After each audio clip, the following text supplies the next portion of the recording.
Assalamualaikum, selamat pagi. Ini adalah update untuk tanaman terung ungu HST 39. Okey, 39. Kalau kita tengok hari ni hujan. Saya tak dapatlah nak tengok, nak jalan-jalan macam selalu kan. Hujan. Okey, pukul 10. Pam baja Abby pun tengah running. Kita boleh check lah ada tak keluar macam selalu.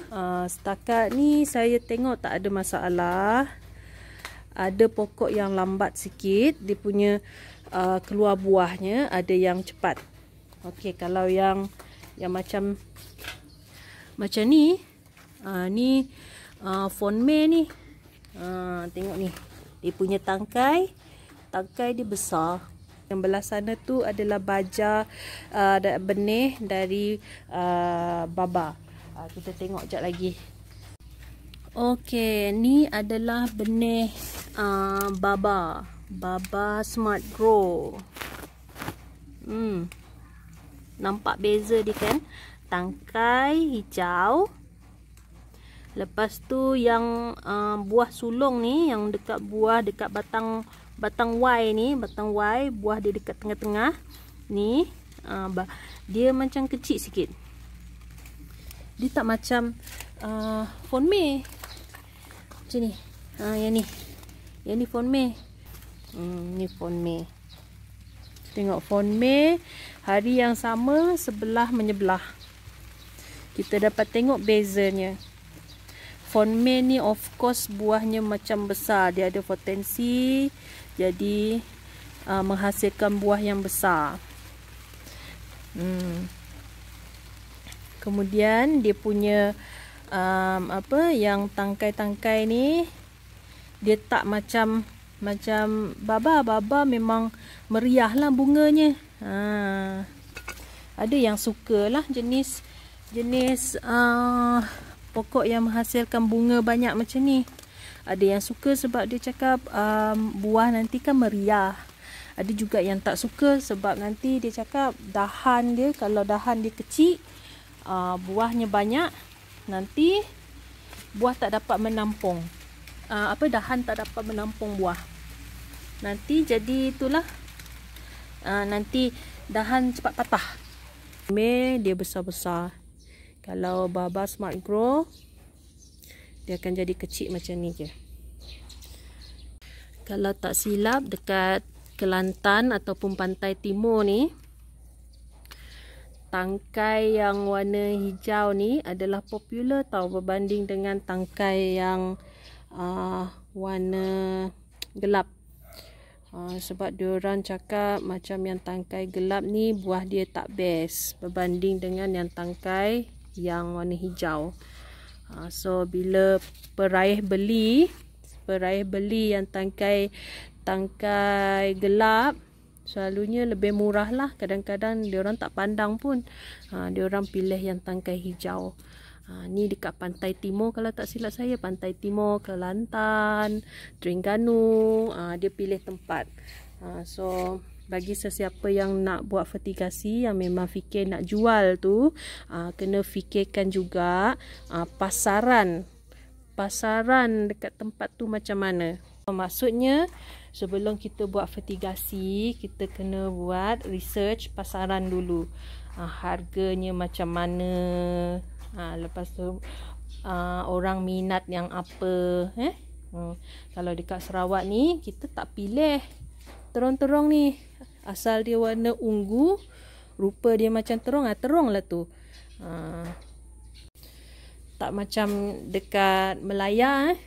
Tak macam kat Melaya, mereka pilih sikit, memilih sebab jenis-jenis masakan ada, dia pilih jenis terong yang berbeza lah. Ada yang suka digoreng terongnya. Cantik tak? Ni saya rasa kalau saya jual satu pokok ni ada 30 lebih, 40 lebih. Kalau saya jual, confirm ada orang beli ni.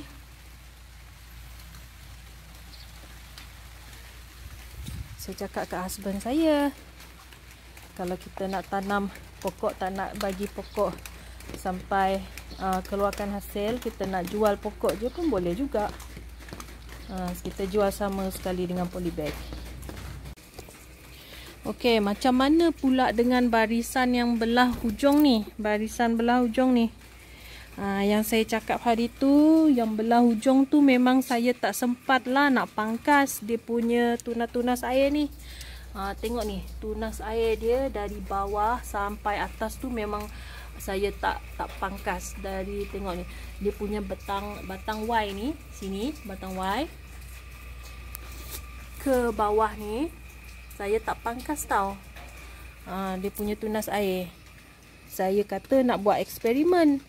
Ada tak perbezaan di antara pertumbuhan pokok yang kita tak pangkas tunas air tu dengan pokok yang kita pangkas tunas air? Okey. Kalau kita tengok memang meriah lah daunnya. Sebab tunas air dia banyak, daun dia pun banyak. Tetapi kalau kita tengok dia punya pertumbuhan, dia mengeluarkan pokok yang dia punya mengeluarkan buah yang pertama tu agak lewat berbanding dengan pokok-pokok yang kita dah pangkas tunas air. Yang kita dah pangkas tunas air tu, dia punya buah sulung tu keluar awal lagi. Kemudian bila keluar buah awal, dia dapat tumbuh lah dia punya buah-buah yang seterusnya dengan lebih cepat berbanding dengan yang kita belum pangkas tunas airnya. Tengok, yang kita belum pangkas tunas airnya, dia punya buah-buah yang seterusnya lambat nak keluar. Jadi bagi sesiapa yang terfikir tak nak buang tunas air, baik fikir 2-3 kali ni. Kesan tidak membuang tunas air ni adalah pertumbuhan pokok tu akan jadi slow lah. Penghasilan buah juga akan jadi slow. Of course dia cantik, molek, meriah dengan daun, tapi kita tak nak jual daun, kita nak jual buah. Jadi kena, kalau boleh, pangkas tunas air sebelum batang Y. Mana-mana daun ataupun tunas air yang sebelum batang Y tu kita kena pangkas lah. Okey, kita tengok yang belah bawah awning ni pula. Yang bawah awning ni kan hari tu saya tunjuk memang daunnya memang besar-besar. Ni tengok ni, daun besar. Ni mabuk daun, ni kesan-kesan mabuk daun. Sebenarnya kisahnya macam ni. Baja AB yang saya salurkan kepada pokok-pokok saya ni sebenarnya bukan baja AB terong tau. Yang ni adalah baja AB rock melon. Saya pada awalnya memang ingat nak tanam rock melon. Tetapi bila kita fikir faktor tanaman rock melon tu memerlukan penjagaan tiap hari, kita kena rajin-rajin lilit dia punya pucuk tu dekat tali untuk rock melon. Last saya cakap ke husband saya tak naklah buat rock melon, saya nak terong lah. Tu yang kita beralih kepada terong.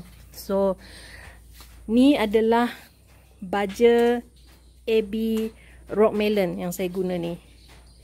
Saya fikir kalau saya memang guna baja AB terong ni memang meriah lah. Lebih meriah daripada sekarang. Sebab tengok kesan penggunaan baja AB rock melon. Daun meriah, memang besar-besar, tetapi buahnya lambat nak keluar. Dan pokoknya tinggi. Tinggi, 2 jengkal. Okay, so bagi sesiapa yang baru nak mula fertigasi, salah satu benda yang kena difikirkan ialah baja AB yang betul. Pergi dekat kedai agro tu, kedai fertigasi, tanya betul-betul baja AB ni sesuai tak untuk tanaman terung. Lepas tu once dia dah bagi ini baja yang sesuai, dia bagi tahu, tanyalah SOP sebab diorang kan jual baja, so mesti SOP-nya juga berbeza. So tanyalah SOP pembajaannya macam mana. Okey, so lain formulasi, lain kedai, lainlah cara pembajaannya. So kenalah tanya. Okey, disebabkan saya ni pertama kali tanam, saya memang ikut SOP Facebook ni. SOP Facebook memang bagi tahu, okey ni kalau sekian-sekian hari guna sekian-sekian isi. Okey, saya ikut je. Saya fikir kalau saya memang ikut SOP yang sebetulnya, saya rasa memang tanaman saya ni akan lebih meriah lah.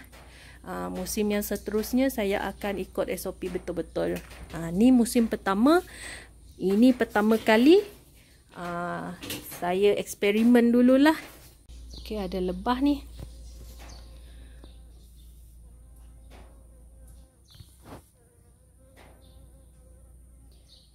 Lebah tengah buat pendebungaan. Okey, itu sahajalah pengisian hari ni. Okey, hari ni kita cuma memeriksa buah lah. Kita memeriksa buah. Hari pun hujan, renyai-renyai. Jadi saya tak naklah lama sangat dekat kebun ni.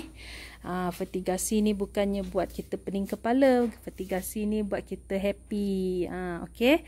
Alright. So, itu sahaja pengisian saya. Kita jumpa lagi esok.